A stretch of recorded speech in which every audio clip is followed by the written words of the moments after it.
right, I'm excited. We got Bill Abbott here today. How you doing, Bill? I'm doing good, Danny. How are you, buddy? Doing good, doing good. Bill, I'm super excited. I got you on the Abracadamn podcast. You are a fantastic magician, well known in the magic community, but will you please do me a favor and will you let my listeners know who you are? I am Bill Abbott. I'm a magician. I've been a magician since I was 12 years old. I've been officially a full-time magician since 2002. So it's been a few years. And in addition to performing, I also create and consult with other magicians and have created magic for all kinds of, weird and interesting people and in weird, interesting venues. That is, like a lot of magicians know who Bill Abbott is just based on a lot of your effects and products that you've put out on the market, which you've got some fantastic stuff. You do. You got some really good stuff out there. I was just talking about one of your routines today with another magician, the Smartass deck. Oh, yeah. So, and that's like a killer. That is a killer. So it's almost become this, I think the Smartass deck in a way has kind of reached the level of the invisible deck for magicians, because wow, that's praise indeed. Thanks. That is a praise. And the reason why I'm saying this is because when magicians talk methods, okay, and I'm not going to go too deep here, but when magicians talk methods, I've several times people have said, well, you can always use Bill Abbott's Smartass deck to accomplish that. So like I said, it's became a normal thing that you may want to go to at normal, in the world of magic, at least. So it's I would agree. I mean, I don't think it's invisible deck status, but I definitely feel like it's got the notoriety, and also for pros that do live shows, it's practical. It's practical. Everyone knows it. Most of the guys that I know that are named guys have used it, and whether they use it just for like a TV spot or whatever, but they all have used it. And how about we begin, and I'll tell you a little anecdote. So that's one of the only effects that I've created strictly from a dream. I literally dreamt that effect and thought, okay, how can I do this? I honestly, I had a weird dream. I was in a show and somebody was choosing cards, but rather than taking a card, they grabbed the whole deck and started throwing the cards and then got down to one. And that was really how the creation of that trick came about, because I woke up, I wrote it down in my journal, and I actually created the trick, the method after the fact, which is, to be honest with you, magicians, if you've been in magic for a million years like I have, we kind of go method first and then create a presentation for it. This was one of the very few times where I've actually created an effect from a moment, well, for me it was a dream, but created the effect, and then the back end was to create the method to create it. But yeah, it's it's in every one of my shows. I mean, not that makes a difference, but I mean, but it is one of those tricks that, like, I just feel it's so free and so fair and so clean, and especially it makes it entertaining for the audience to watch. It's one of those process tricks that doesn't feel burdened by dead time. Absolutely. And that's another good thing about a lot of your stuff is you can tell your routines are tested and done and they're entertaining. Right. You don't put out any pipe dream tricks, anything like that. You put things that are practical, and you could tell that, well, this is something that a real worker will use. Now that's interesting though. I got to bring that back, because in a dream, you had a dream, and oh man, that's nuts. And now did you woke up immediately and wrote that, you started working on it? It was that much. Yeah. I mean, not that no one will know this except other magicians, but I started with a pop-eyed popper deck, which is a similar type of method to another forcing deck, except obviously the issue I had, and I actually performed with it. The issue I had, obviously, when people started tossing the cards around, is that they would separate, and the method became obvious if you didn't clean up right away or whatever. So, and that was my hurdle. And then basically I took it from that point and do it. I mean, the 101 deck or the 121 deck or the Svengali style deck, everyone, I mean, even people that aren't into Magic know what a Svengali deck is. Yeah. They bought it in Las Vegas, or they bought it in, at a carnival or something, or at a shitty flea market. But basically taking that concept of that forcing idea and then expanding upon it to make it just more free and more fair. And there's guys have been done, Alex Hecklau has done his own version where he doesn't use, he uses an ungimmick deck, which I like the concept. I'm not in love with the method, but I get the approach is great. I don't have it with me. I should pull it out, but I actually just made up a celebrity, a stack of celebrities. So it's 100 cards. So it's a huge deck. And the reasoning for that was now I hand it to one guy, next guy. And so like I involve like 8 people in the audience to do the elimination phase. So the idea being that, just involving more people, but yeah, again, it's such a fun thing to do. Well, let's talk about this because, I mean, now listeners who aren't magicians, there is some magic jargon being around here, but 10 minutes of gobbledygook.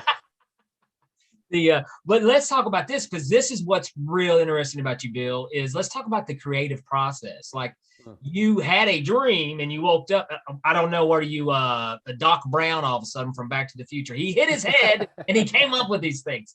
So, but now, is there anything else like, are there any things that you do to tap into the creative side of Bill Abbott? Or is it just kind of things that just pop in your head? Yeah, so a long time ago, I had a massive magic library that I gave away to a friend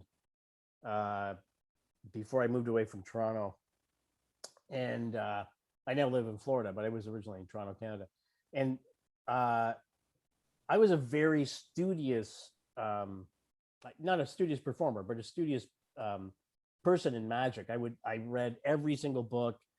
Not only did I have my own library, but I had access to libraries and people you wouldn't know, but people that had every possible magic book, known to the universe. And I spent years and years and years poring all over that shit. So I there was that background in the history of it that I think honestly kind of held me back in a way creatively, but also gave me a great foundation to know where I was coming from.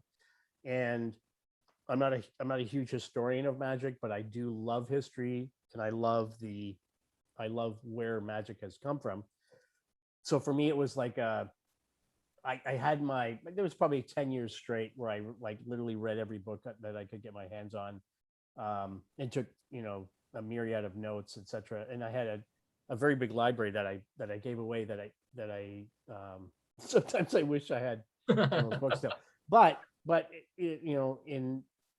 I think it's important. It's like every student. It's like every musical student. I've studied music as well, so I feel like you need to get the rudiments. You need to have a baseline of knowledge to spring forward from. You can't, not that you can't invent from a void. You can just create stuff, but don't be surprised if it's been created before. Which is inevitable. I feel, the cross contamination of like. But what I really love is having that foundation was really important to me. And it's not like I'm wealthy or that I bought all these books and like I was gifted them and stuff like that. But coming, I would love to live in LA and go to the Magic Castle and access, the Magic Castle library. Oh gosh, yes. Yeah. Stuff like that to me is like, that would be like, but at the same time, like, I'm not in that mode anymore. I mean, I still love reading books, but I'm more into finding inspiration from outside of the magic world, because I feel like now I'm not really going to come up with stuff, out of a book anymore, but I am going to get influences from outside magic and use the foundation of knowledge that I started with, which is really important. Absolutely. Okay. I got to praise that because, that's where I am. Very hardly do I go to a book. I've got the old books and I love the gems and the stuff in there, but I don't go there. There's other things outside of magic that influence the routines that I do now. Yeah. And there's nothing against it, and I'm with you. Like there's a part of me would love to get lost in the Magic Castle library and just geek out. Me too. But on the creative process, that's where I find a lot of my inspirations and ideas are outside of magic now. Yeah. Now, I've heard fantastic things about your show. I have to admit, I have not seen your actual live show. I'm just familiar with your products, but I've heard nothing but fantastic things. I've heard people say, Bill's show is an original show. And to me, I can watch a magic show. Yeah. And I don't necessarily have to be fooled to enjoy that show. Sure. But if I see something done originally by that person, if I see a bit of that person's personality in that routine, I'm hooked. I'm like, I love this. And I've heard nothing but fantastic things about your show. Oh, that's great. I have no idea who you're talking to, but that's I've just talked to a few magicians, and I was like, I've got Bill coming on the Abracadamn, and they're like, oh, cool, yeah, Bill's great, super nice guy. I was like, I haven't I've seen, Bill perform, the smart ass deck routine, and I think, and stuff, but I said I haven't saw his actual show, and actually, you know what? I'll tell you who right off the bat, who I was speaking with, who saw you perform at House of Cards and said you killed it, and it was absolutely a great show. Oh yeah. House of Cards in Nashville. I'm going to be there last week in July. Nice. I'm going to be back there again. They've reopened, and they've been open for a while, but they're now bringing back guests again. And I haven't performed at House of Cards, but I'm assuming he's probably like waylaid and overwhelmed with playing catch up right now. Oh, I would imagine. Have you? You've been in Nashville, obviously. You haven't been to House of Cards then? You haven't seen it? Well, I went once when they very first opened. Okay. I met Jason Michaels, sat down with Jason Michaels at the time. And I was just like, this place is super nice. I was doing a show in Nashville, and I was like, well, I'm here. I want to check this out. But I definitely, I can't wait to get an opportunity to get in there. Now you're in what part of Florida are you in right now, Bill? I'm in St. Augustine, which is just south of Jacksonville. It's the oldest city in the nation. Yeah, you're in like everything's haunted in St. Augustine. Yeah. I'm literally like, I could turn my computer like right like from my front porch. You can see that there's a haunted lighthouse. It's right on the ocean there. Yeah. What you got to do, brother? Okay, you're in St. Augustine. You got to screw with these people. You need to get the thing and walk up and down the lighthouse. Now, for you guys who are not familiar, the thing is another product, a magic product that Bill Abbott has put out, and it can be kind of creepy. It can be cool, very cool though. Yeah. I moved here, so I've been here. It's about 3.5 years I've been here in St. Augustine. I vacationed here for about 7 or 8 years before we moved here, but I love it. It's such a gorgeous. We're like a block from the ocean. Plus, the town is like such an amazing, so much history, so much, just. They got a lot of magicians in St. Augustine. I'm friends with all of them.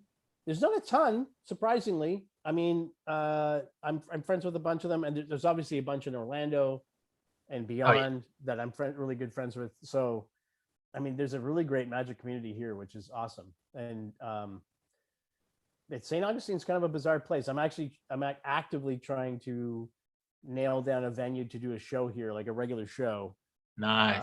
Which is, that was the whole point of moving here. It's just taken me a long time because we've been so busy, our regular business of, providing people like Danny with magic tricks to providing wonders to perform. Let's do this because you mentioned Canada, and it's weird. I've had a lot of Canadians on this show now. Really? The Name some. there's this one crazy Canadian. What is his name? Sean Farquhar. That guy. Oh yeah, that guy. And also Ryan Stacy. He's a UFO private investigator. Oh, that's cool. So that was really cool. Really cool. Where is he in the East Coast? Where is he? Ryan Stacy. That sounds really familiar. Ryan, no. I'm a UFO, a bit of a UFO nut. Well, he used to be like over MUFON Canada. Oh, okay, yeah. He left MUFON and he started his own organization called TESSA, where he kind of focuses on the experience. It's, you know what, I was a big skeptic, of course, because we're magicians. We don't believe anything fun. You know what I mean? And so I was a big skeptic, and I was like, I hope this guy's not batshit crazy. And I brought him on the podcast, and I got to learn some about him. He actually started out as a private investigator, and he really looks at things from a skeptical. Anyway, that's good. Yeah. So I had him back on a second time, and because with all the stuff going on right now with UFOs, you know, in the news, super exciting times. So I had to talk to him. So, but yeah, he's from Canada. Sean, Canada. Did I have another guy from Canada? I can't remember. Well, Bill Abbott. There we go. Bill Abbott. And let's brag about Canadians for a minute, because I tell people this in magic all the time, because no one has a clue. It's insane what Canada puts out talent-wise for magic. You know. Yeah, if you go way back in history, I mean, Di Vernon, who influenced magic, dramatically from very early time. He created the idea of being natural, which being natural with magic, which really influenced, when you think of like David Blaine and making magic, making magic relevant, making magic real, not some guy on a stage with some boxes. It was a guy who was doing magic on the street, or magic, that with objects that people could identify. And it was like, oh yeah, he just took a spoon off my counter and did some, that was Di Vernon's. That was his whole theory, not theory, but his whole philosophy was like making magic natural. And I feel like, to be honest, I don't, and with Doug Henning, another famous Doug Henning's another one, absolutely, who made magic hip and cool, because back then, before Doug Henning, it was guys in 7-piece suits, and bow ties and whatever, doing very regimented, strict thing, where this guy comes out and he's like in bell bottoms and a t-shirt doing magic, and like everyone's like, what the hell is this? And we've never seen this before. And that again propelled magic into, and that was back in the 70s and the early 80s, that propelled magic into the now. And I think, and obviously that influenced Copperfield went from there and did the same thing, but it was like, it took Doug Henning to propel that into that direction, obviously. And there's a million famous magicians. I mean, Shin Lim is a Canadian, originally Canadian. I did not know that. I did not know Shin Lim is Canadian. Trying to think of other Murray Sawchuk. There's a Bill Abbott. There's John Farquhar. There's a lot of great magicians, honestly, though, that are that have influenced, not only are magicians, but have influenced magic in a very deep way, which is cool. I mean, it's probably because we have a lot of time on our hands in Canada, and there's it's cold about 9 months of the year, so we have a lot of indoor time. We have a time to think and create magic. That's the other thing, and people always say Canadians are always super nice, and I don't know if that's true, but I will say this: it's a good stereotype to have. Yeah, there's no argument. And also though, I've never met a person from Canada that I didn't like. I've met plenty of people from the U.S. that I can't stand, but I've never met anybody from Canada I didn't like. And not just. And another thing I'll say also that's great about Canada is, like, you guys got the Just for Laughs comedy festival up there. Great. I do a lot of comedy clubs, and I love Canadians' approach to humor. It's also, it's a little different too. Are you a fan of the show Letterkenny? Of course. I have It's the law. Yeah, it's a great show. It's a great show. Yeah. And I mean, And also it's quintessentially Canadian. I mean, as is Trailer Park Boys, Kids in the Hall. Kids in the Hall, which is that's my favorite show. Me too. Corner Gas, which is my parents' favorite show. But they're all quintessentially Canadian. You can't turn them on. Like we're in America. You can watch a comedy. It's like, I mean, you can say it's like very LA, but it's at the same time, it's like they're doing a very broad feel. Where in Canada, it's like it feels so regional. It's like, Canada, baby. Yeah, and where in Canada it's from. It's like, like Brent Butt and Corner Gas, like that's middle Canada. Like that is quintessentially, the prairies in Canada. Like it's hilarious. One of the highlights of my life is I do sketch comedy too, and I was Kevin McDonald was coming to town. So great. And he had put out like a casting call because he was doing a show. And so we had to show up. We had to show up with our sketches. And I had a sketch I wrote a couple years ago, and I was like, well, what the hell? I'll see what I can do. And I had to stand in front of Kevin and read my sketch, and I'm scared shitless. This is Kevin Hall from, I'm Kevin McDonald from Kids in the Hall, Yeah. And I read my sketch, which I just thought was, of course you think it's garbage.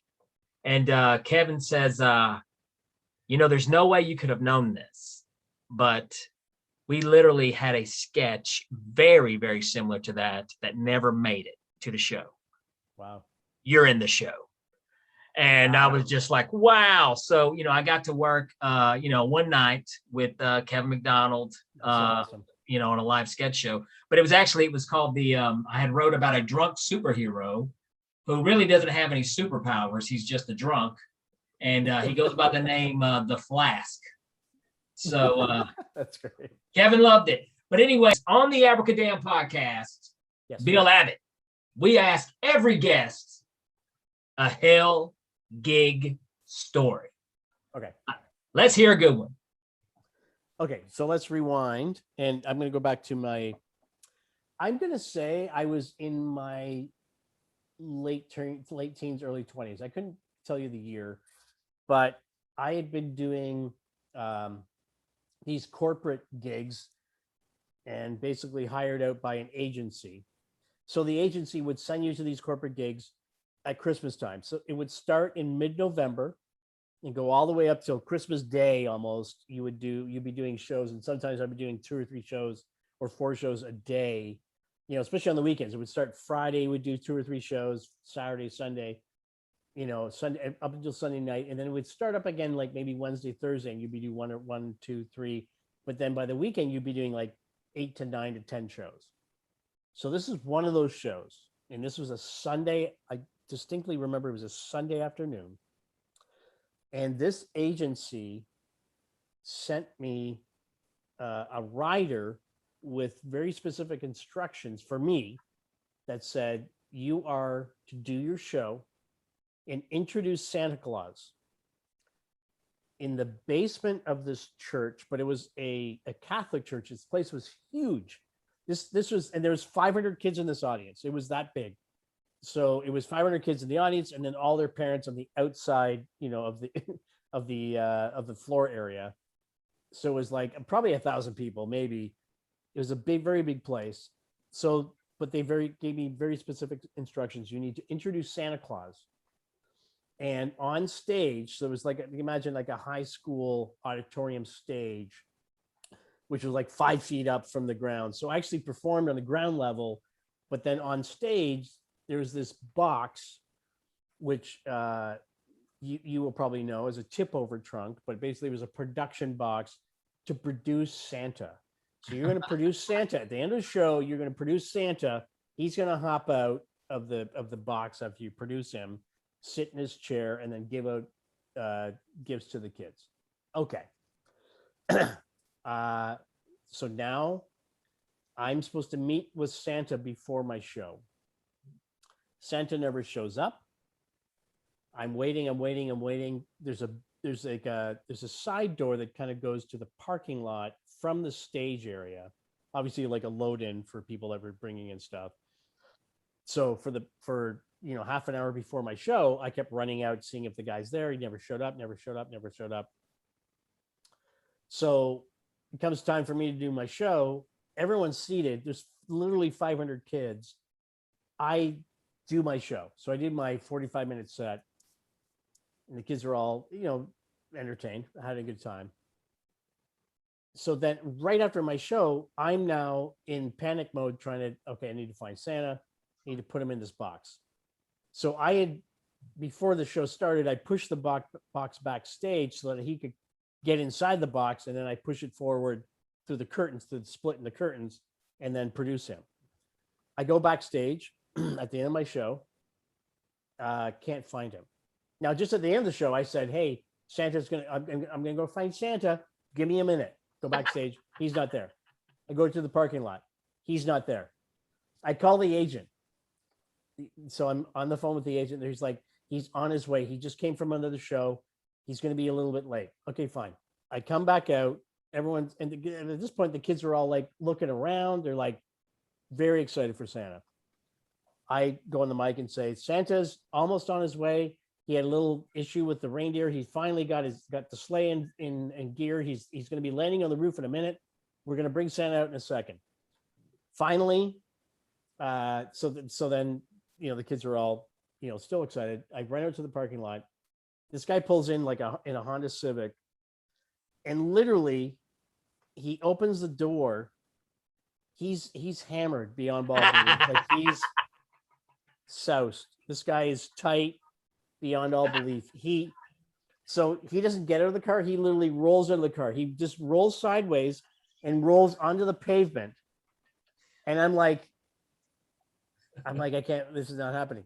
Now he's mostly in his suit. So he's got his suit on, but he hasn't got his beard on. So I finally get his beard on. I get his hat. I find his hat. And he's like trying to grab his flask. I'm like, no, you gotta, there's literally 500 kids in there that want to see you. You can come back to this, but we need to go in there now. I lead him in.